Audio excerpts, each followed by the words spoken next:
नमस्कार, मैं हूं संदीप शर्मा और आप देख रहे हैं धौलपुर जिले की जनता का लोकप्रिय चैनल फर्स्ट ट्रैक। आज हमारे साथ अतिथि के रूप में मौजूद हैं भाजपा युवा मोर्चा धौलपुर के नवनियुक्त जिलाध्यक्ष भूपेंद्र घोटैया जी। वो कम उम्र में जिलाध्यक्ष बने हैं, हम उन्हें बधाई देते हैं। साथ ही आज उनको यहाँ तक आने के लिए उन्होंने क्या क्या संघर्ष किया, किस तरह यहाँ तक पहुँचे, इसको लेकर खास बातचीत करेंगे। भूपेंद्र जी, आपको बहुत बहुत स्वागत, बधाई। आप भाजपा युवा मोर्चा धौलपुर के जिलाध्यक्ष बने हैं। धन्यवाद भाई साहब, बहुत बहुत धन्यवाद। पूरी धौलपुर समाज का, युवा समाज का बहुत बहुत धन्यवाद। प्रदेश नेतृत्व ने और जिले के नेतृत्व ने जो मुझ पर विश्वास जताया है उसमें मैं खरा उतरूँगा और सबको साथ लेकर के संगठन को मजबूत बनाने के लिए सबके साथ में प्रयासरत रहूँगा। भूपेंद्र जी, लोग अभी तक आपको एक एबीवीपी के छात्र नेता के रूप में जानते हैं। एबीवीपी में काफ़ी समय से आप सक्रिय हैं। थोड़ा सा आज अपने बारे में हमारे दर्शकों को बताइए कि आपका जन्म स्थान कहाँ है, आपके पारिवारिक बैकग्राउंड क्या है और आप किस तरह से यहाँ तक पहुँचे, थोड़ा सा बताएं। देखिए, मैं मूल रूप से रहने वाला रायाखेड़ा विधानसभा के गांव सामौर का रहने वाला हूं। मेरे पिताजी अध्यापक हैं। मैं एक सामान्य से परिवार से हूं, किसान परिवार से हूं और जीवन भर एक अध्यापक के लिए अपने बच्चों को पालना बहुत ही बड़ा एक चुनौती होती है। 4 बेटे थे, हमको जयपुर तक पढ़ाया पिताजी ने और सभी को इस काबिल बनाया कि वे अपने अपनी स्थिति में अपने आप को स्थापित किए हुए हैं और मैं ही संघर्ष कर रहा था राजनीति के अंदर। तो इस बार चुनाव लड़ने का मौका मिला, चुनाव लड़े, पार्षद का जीते। संगठन में विगत 10 वर्ष से काम कर रहे विद्यार्थी परिषद में और उस 10 वर्ष में सारे दाव पे सीखने को अनुभव मिला, किस प्रकार से छोटे से छोटे कार्य को सफल तरीके से किया जा सकता है, सबको साथ में लेकर के किया जा सकता है।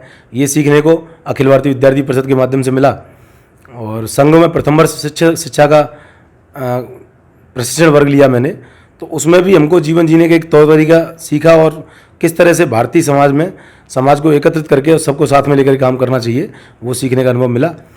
और घर से भी माता पिता का एक सही संस्कार था, सही दिशा में हमको चलने के लिए हमेशा से प्रेरित किया। उसके स्वरूप आज यहाँ। आपके परिवार में जो और भाई हैं वो क्या करते हैं आपके? मेरा बड़ा भाई एम्स में मेडिकल स्टाफ में है। छोटा वाला झांसी के अंदर नवजीवन हॉस्पिटल का इंचार्ज है, पूरा हॉस्पिटल संभालता है। मुझसे छोटा वाला फॉरेन से MBBS कर रहा है और मैं आप सबके बीच में हूँ, ग्रेजुएशन कर ली है और LLB कर रहा हूँ और जिम्मेदारी आपके बीच में है ही जिलाध्यक्ष की। नहीं तो राजनीति से आपके परिवार का क्या नाता है? राजनीति से मेरे परिवार का कोई दूर दूर तक कोई नाता नहीं है और शुरुआती दिनों में मेरे पिताजी बड़ा डरते थे। बोला, बेटा मैंने कभी किसी कोठी से कोई संबंध नहीं बनाया, राजनीति में मेरा दूर दूर तक कोई नाता नहीं है, आप कभी कोई फंस गए तो कौन आपको संभालेगा। तो कहा उनसे कि ठीक है, उस स्तर की नहीं करेंगे, शुरुआत में छात्र राजनीति शुरू करते हैं।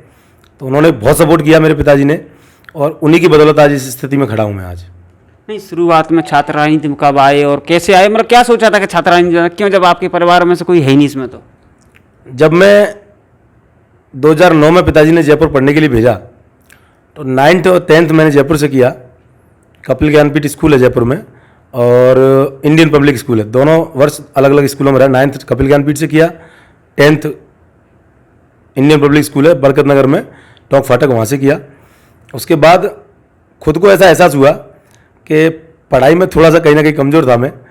तो जब 10th के एग्ज़ाम देकर के धौलपुर आया तो मैंने पिताजी से निवेदन किया कि पिताजी मैं पढ़ाई में ज़्यादा श्रेष्ठ नहीं हूँ, तो मुझ पर आप इतना पैसा, आप इतनी मेहनत का पैसा कमा रहे हो और इतना व्यर्थ ना करें कि जयपुर तक मुझे पढ़ा रहे हो, मैं आपकी अपेक्षाओं के अनुरूप नहीं चल पा रहा हूँ। तो मैंने कहा आप छोटे भाई पे मेहनत करिए और मैं अपने आप को थोड़ा सा सामाजिक जीवन में चाहता हूँ। मेरे मन में था पहले से ही कि मुझे जीवन में नौकरी नहीं करनी है, ये मन में था हमेशा से कि खुद का व्यापार करूँगा, खुद का व्यवसाय करूँगा और सामाजिक व्यवस्थाओं में अनुरूप रहूँगा। क्योंकि एक छोटा सा वाकया आपको बता देता हूँ मैं। जब मैं धौलपुर में भी मैं इमानुअल स्कूल में पढ़ा हूँ 9th क्लास तक, जब मैं 6वीं क्लास में था तो एक मैडम हुआ करती थी, उनका नाम ओपन नहीं करना चाहूँगा मैं, तो उन्होंने हमको 6वीं क्लास में थोड़ा सा द्वेष भावना पैदा की। वो कुछ जिन लोगों को ट्यूशन पढ़ाती थी उन लोगों को मार्क्स ज़्यादा दिए और हम लोगों को कुछ कम दिए। तो हमने वहाँ से विद्रोह शुरू किया उन मैडम के साथ में भी। हमने एक दिन हमने किताब नहीं लेके आए, फिर धीरे धीरे हमने क्लास के 70% लड़कों से कहा मैडम की क्लास में किताब नहीं लानी है। हमारा एक मित्र रहता था गौरव बिथरिया, अभी औंडेला रोड पर रहते हैं। उनका घर उस समय पास में हुआ करता था। उनके घर जो भी लाता था उसको लेकर के उनके घर रख देते थे। तो मैडम बहुत दुखी हुई। 5 दिन चला, 7 दिन चला, ये पूरा एक आंदोलन टाइप का हमने करा 6वीं क्लास में, जब हम बहुत छोटे बच्चे थे। तो हमने वो देखा कि इनको इस तरह से हम परेशान कर सकते हैं मैडम को, इस तरह से सही ट्रैक पे ला सकते हैं मैडम को कि हम सब किताबें नहीं लाएंगे, इनके अनुसार पढ़ेंगे नहीं, क्योंकि इन्होंने द्वेष पैदा किया है। तो हमको प्रिंसिपल साहब ने बुलाया कि आप ये क्या कर रहे हो। तो हमसे निवेदन पूर्वक हमने जॉन थॉमस सर से कहा कि सर जो मैडम है ये द्वेषपूर्वक व्यवहार रखती हैं हमारे साथ में, और हमसे कहती हैं कि आपकी शक्ल हमको पसंद नहीं है, तो हमको पढ़ाने आती है, शक्ल देखने आती है। तो उन मैडम को कॉलेज स्कूल से हटाया गया और विदिन 10 डेज हमें दूसरे अध्यापिका मिली।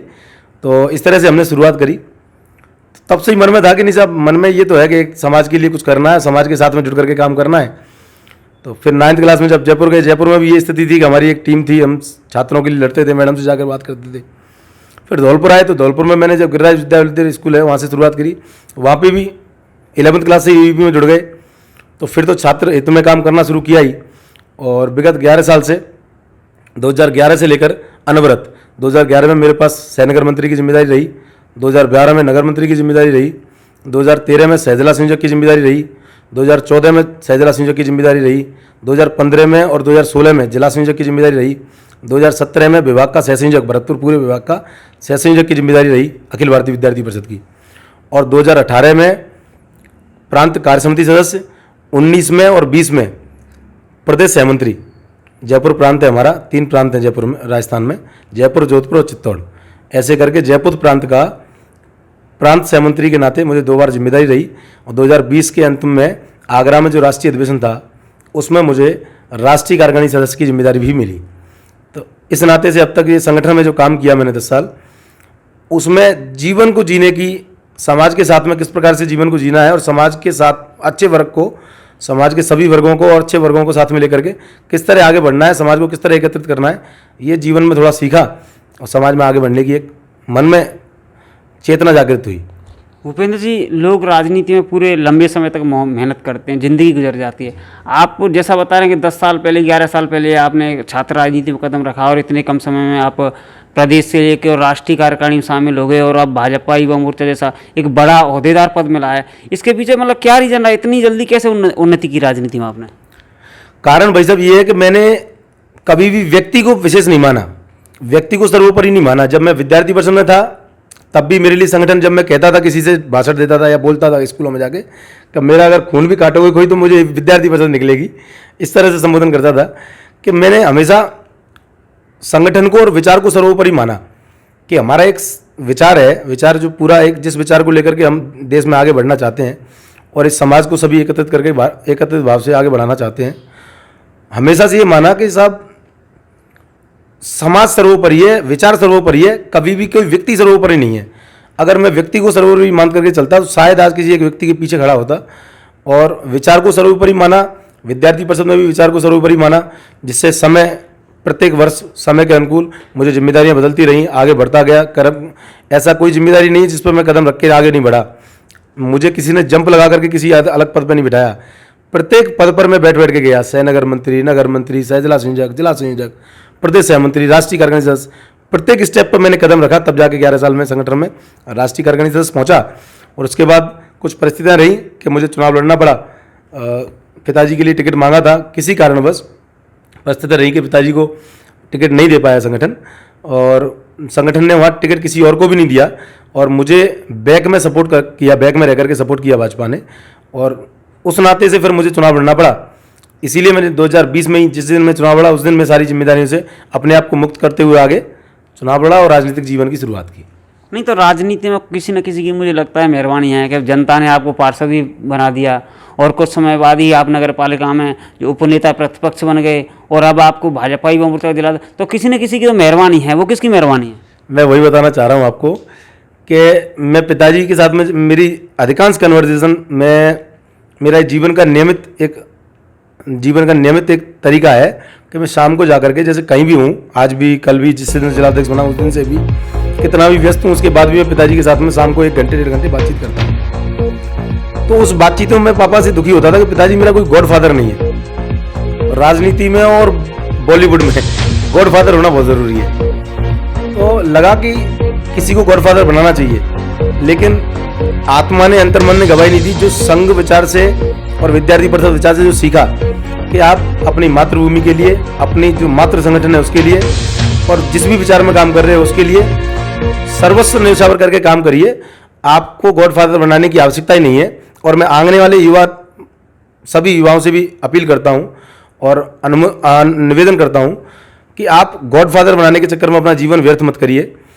उस विचार को सर्वोपरि मान करके, भाजपा विचार को, या जिस भी विचार में आप काम कर रहे हो, मैंने मेरे भाजपा विचार को सर्वोपरि माना है। जिस भी विचार में आप काम कर रहे हो, नाराजगी किसी भी विचार से आपकी हो सकती है, मैंने उस विचार को सर्वोपरि मान करके काम किया, जिसकी बदौलत आज भी मैं कह रहा हूं, आपके चैनल धौलपुर का सबसे पॉपुलर चैनल है। धौलपुर के ग्रामीण या निचले स्तर तक, प्रत्येक व्यक्ति तक, प्रत्येक पायदान तक पहुंचने वाला चैनल है। इसके माध्यम से मैं कह रहा हूं कि इस बार जो मैं जिलाध्यक्ष बना, उसके लिए मैं थोड़ा चिंतित था, क्योंकि मेरा कोई गॉडफादर नहीं था। कुछ लोग थे जिन्होंने मतलब सब तरह का प्रयास किया, शुभचिंतक जिनको कह सकते हैं अपन। गॉडफादर ना होने की वजह से थोड़ा चिंतित था मैंने कि यार मेरी मेहनत को कोई वेटेज मिलेगा नहीं मिलेगा, लेकिन ईश्वर साक्षी है और ईश्वर सही करता है हमेशा, सही के साथ में। वास्तविकता ही बता रहा हूँ मैं आपको, और आप बड़े भाई हो मेरे राजनीति में आज की स्थिति तक कोई भी गॉडफादर नहीं है। और ईश्वर से प्रार्थना करता हूं कि मैं किसी को गॉडफादर ना बना करके मेरी पार्टी को गॉडफादर बनाऊं, मेरे भाजपा विचार को गॉडफादर बनाऊं, वही मेरा गॉडफादर रहेगा आने वाले समय तक।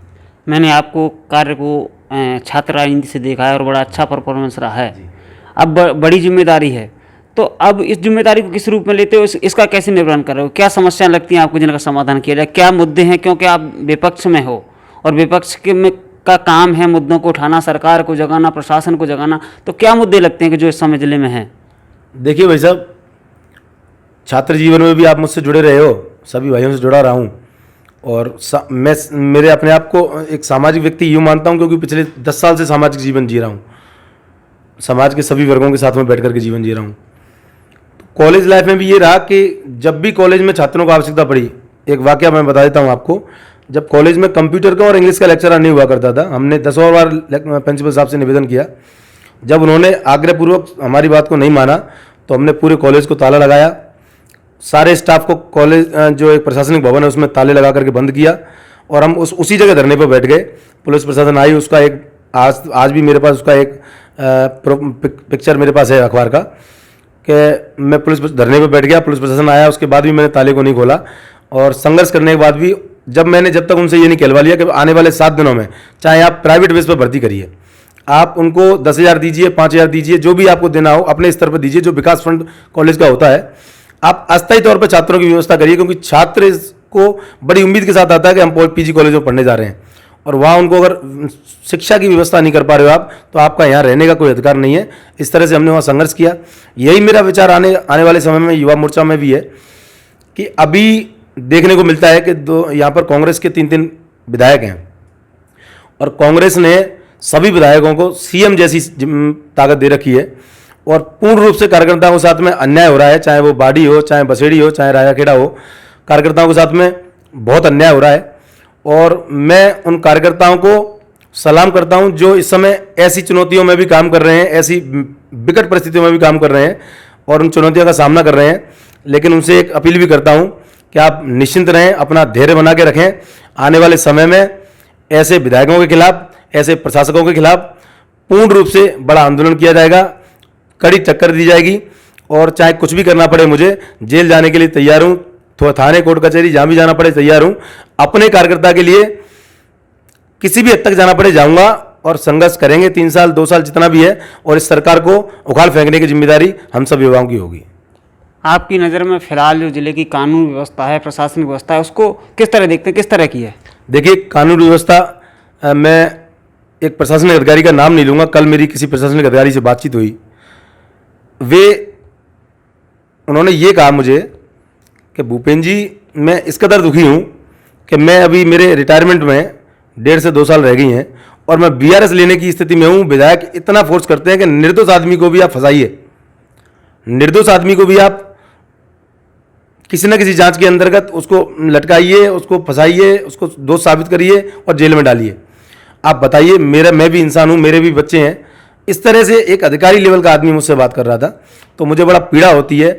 आने वाले समय में मुझे लगता है ऐसे कानूनविद लोगों का, ऐसे विधायकों का, ऐसे सरकारों का अंत होना निश्चित है, क्योंकि ये लोग एक जिसको कहते हैं अत पूरी हो चुकी है, मटका पूरा भर चुका है इनके पापों का। तो अभी इस मटके को फूटना तय है। अभी हाल ही में हमारे जिलाध्यक्ष जी हैं माननीय श्रवण कुमार वर्मा जी, उनके सुपुत्र पर भी हमला हुआ। माननीय विधायक जी के भतीजे हैं कोई, उन्होंने हमला किया, और आने वाले समय में उनके खिलाफ भी हम लोग एक आंदोलन करेंगे। पर मेरा इतना ही कहना है कि संभल जाइए, आने वाले समय में युवा तैयार हो रहा है और आपके खिलाफ इस प्रकार से आवाज़ लगाएगा कि आपकी बुलंदियों की जो ईंटें हैं वो सब आवाज़ करेंगी और एक से एक ईंट बजा देगा। और आप अपने आप को जिस तरह से चला सकते हो आप समाज के बीच में बैठ करके चलाइए। एक जाति विशेष या एक समूह विशेष के लिए या एक पार्टी विशेष के लोगों पर अन्यायपूर्वक व्यवहार ना करें, अन्यायपूर्वक प्रशासन के द्वारा दबाव ना बनवाएं। इतना ही मेरा कहना है भाई साहब। ये तो बाहर की बात है कि बाहर की व्यवस्थाओं से लड़ लेंगे, सुधार लेंगे, लेकिन जैसा मेरी जानकारी में भाजपा में अंदर भी व्यवस्थाएं ठीक नहीं है। एक जिलाध्यक्ष जी का गुट देखता है, एक वसुंधरा जी का गुट देखता है, उनके कार्यक्रम में वो नहीं जाते, उनके कार्यक्रम में वो नहीं जाते। इसे कैसे सुधारेंगे, इससे कैसे लड़ेंगे? देखिए, भाजपा में वैसे कोई गुट नहीं है, भाजपा एक विचार है और उसके साथ सब लोग हैं। और भाजपा में जो पदाधिकारी जो भी संगठन तय करता है उसके नेतृत्व में आज हमारे सतीश जी पुनिया प्रदेश अध्यक्ष हैं और पूरा राजस्थान का युवा उनके पीछे कंधे से कंधा मिलाकर उनके साथ खड़ा है और उनकी मजबूती के लिए सभी युवा प्रयासरत रहेंगे। दो दलें आप नहीं कह सकते हो। कुछ लोग हैं जो अनावश्यक संगठन में खींचतान करते हैं, लेकिन उनके लिए मैं इतना ही निवेदन करूंगा कि वे संगठन को सर्वोपरि मान करके काम करें तो बेहतर होगा। संगठन ही सर्वोपरि होता है, व्यक्ति सर्वोपरि कभी नहीं होता है। और ऐसा मेरा भी मानना है, मैं भी अपने साथियों को यही समझा करके काम करेंगे, हम लोग सब मिलजुल करके, कि संगठन में जो दायित्व पर इस समय है, हम धौलपुर में माननीय श्रवण कुमार वर्मा जी के नेतृत्व में काम करेंगे, प्रदेश में माननीय सतीश जी पुनिया जी के एवं हिमांशु जी भाई साहब के नेतृत्व में काम करेंगे और हम पुनः भाजपा की सरकार बनाने में कामयाब रहेंगे। हमारे चैनल के माध्यम से आप और कोई ऐसी बात कहना चाहते जो हमने सवाल के रूप में नहीं पूछ पाई हो, जिले के युवाओं के बारे में कहना चाहते, किसी के बारे में तो बताएं। मैं जिले के युवाओं से, समस्त युवाओं से ये आग्रह करता हूँ, निवेदन करता हूँ कि एक अच्छे विचार के साथ में जुड़ें। दो विचारधाराएं होती हैं किसी भी देश के अंदर, एक नकारात्मक, एक सकारात्मक।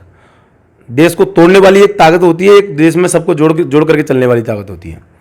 तो मेरा मानना ये, आप किसी भी पार्टी में काम करें, वहाँ थोड़ा सा इस चीज़ का मंथन करें, कहीं जो हमारे ऊपर लोग बैठे हैं वे देश को कहीं तोड़ने का काम तो नहीं कर रहे, देश के समाजों को तोड़ने का काम तो नहीं कर रहे।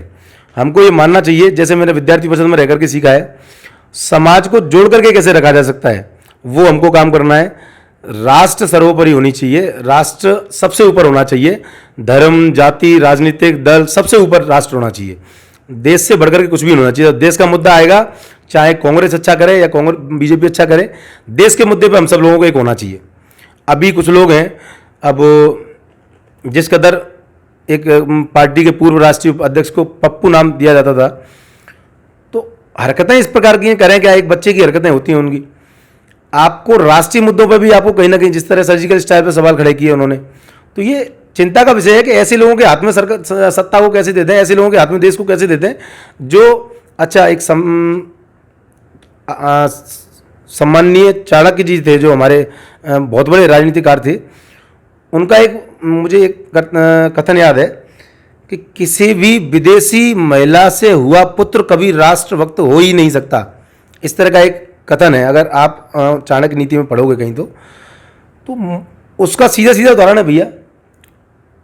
इटली वाली मैडम, उनका बेटा कभी राष्ट्रभक्त हो कैसे सकता है, राष्ट्र के लिए चिंतन कर कैसे सकता है, अच्छा राष्ट्र भक्त कैसे हो सकता है। जो राष्ट्र में मिट्टी में जन्म लिया होगा, जो तप करके आया होगा नीचे से, हमारे आदरणीय मोदी जी जैसे, तो वही राष्ट्रभक्त हो सकता है और राष्ट्र के लिए सेवा भाव से काम कर सकता है, जिस प्रकार से भाजपा पूरे देश में कर रही है आज की डेट में। नहीं, ये कैसे आप कह सकते हो कि किसी विदेशी महिला से पुत्र पैदा हुआ है? भाई, जिसकी व्यक्ति की बात आप कर रहे हो वो तो भारत की मिट्टी में पैदा हुआ ना, उसको तो भारत से प्यार होगा ना, उसको आप कैसे कह सकते हो इटली से करेगा? मेरा विषय इतना सा है कि मैंने एक कथन पढ़ा है जो चाणक्य जी ने लिखा है कि किसी भी राष्ट्र में, किसी भी राज्य में, ये जो उस समय का कथन था जब राज्य हुआ करते थे अलग अलग राजाओं के, कि किसी विदेशी महिला से हुआ पुत्र कभी राष्ट्रभक्त नहीं हो सकता। तो मेरा उनका कथन मैंने दोहराया, ये मेरा कथन नहीं है। मैं तो एक बहुत बड़े रणनीतिकार का कथन कह रहा हूँ। तो हो सकता है वो राष्ट्रभक्त होंगे, पर मैंने तो उनका कथन दोहराया है और उनका कथन दोहराता रहूँगा, क्योंकि मैं उनको बहुत मानता हूँ। चाणक्य जी की नीतियाँ 99% असरकारक होती हैं। नहीं, आपकी बात सही है, पर व्यक्ति जन्मभूमि और कर्मभूमि से प्यार करता है, तो उनके दोनों यही है ना। भाई साहब, हम लोग ननिहाल से भी बड़ा प्यार करते हैं, तो हो सकता है वो भी अपने ननिहाल से प्यार करते होंगे। बहुत बहुत धन्यवाद भूपेंद्र जी, आपने हमें समय दिया। तो ये थे भाजपा युवा मोर्चा धौलपुर के नवनियुक्त जिलाध्यक्ष भूपेंद्र गुरैया जी, जिन्होंने हमें समय दिया। सहयोगी राहुल शर्मा के साथ संदीप शर्मा, फर्स्ट ट्रैक धौलपुर। धौलपुर जिले की दिन भर की खबरें शाम को ही अपने मोबाइल पर देखने तथा जिले की बड़ी घटनाओं का तुरंत अपडेट प्राप्त करने के लिए हमारे चैनल को सब्सक्राइब करें और